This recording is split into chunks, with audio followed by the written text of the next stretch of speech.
મળતી વિગતો અનુસાર અથવા વિસ્તારના હિજડાવાડ પાસે આ ઘટના બની હતી। શરૂઆતમાં માત્ર વાહન હટાવવા કે ઓવરટેક કરવા બાબતે બે પક્ષો વચ્ચે બોલાચાલી થઈ હતી। જોકે આ બોલાચાલી જોતજોતામાં ઉગ્ર સ્વરૂપ ધારણ કરી ગઈ હતી। લગભગ 6 થી વધુ કિશોરો અને યુવકો એકબીજા પર તૂટી પડ્યા। વિડીયોમાં સ્પષ્ટપણે જોઈ શકાય છે કે આ યુવાનોમાં કાયદાનો કોઈ ભય રહ્યો નથી। તેઓ જાહેર રસ્તા પર એકબીજાના વાળ ખેંચીને ધક્કામુક્કી કરી અને લાતો મારીને હિંસા પર ઉતરી આવ્યા હતા। આ મારામારી એટલી હદે વકરી હતી કે યુવાનોએ રસ્તા પર પડેલા લાકડાની ફ્રેમ, કમરના પટ્ટા અને પથ્થરોનો હથિયાર તરીકે ઉપયોગ કરવાનું શરૂ કર્યું હતું। સ્થાનિક લોકો આ લબરમુછિયાઓના ત્રાસથી કંટાળી ગયા હતા અને અંતે કોઈ આ સમગ્ર ઘટનાનો વિડીયો મોબાઈલમાં કેદ કરી લીધો।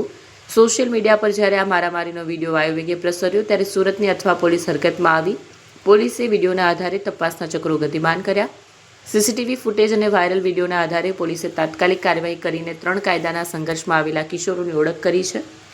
પોલીસની પ્રાથમિક પૂછપરછમાં એ વાતની પુષ્ટિ થઈ છે કે ઝઘડાનું મુખ્ય કારણ માત્ર રસ્તા પર વાહન હટાવવા જેવી બાબત હતી। હાલ પોલીસ અન્ય યુવાનોની શોધખોળ કરી રહી છે અને કાયદેસરની કાર્યવાહી હાથ ધરી છે।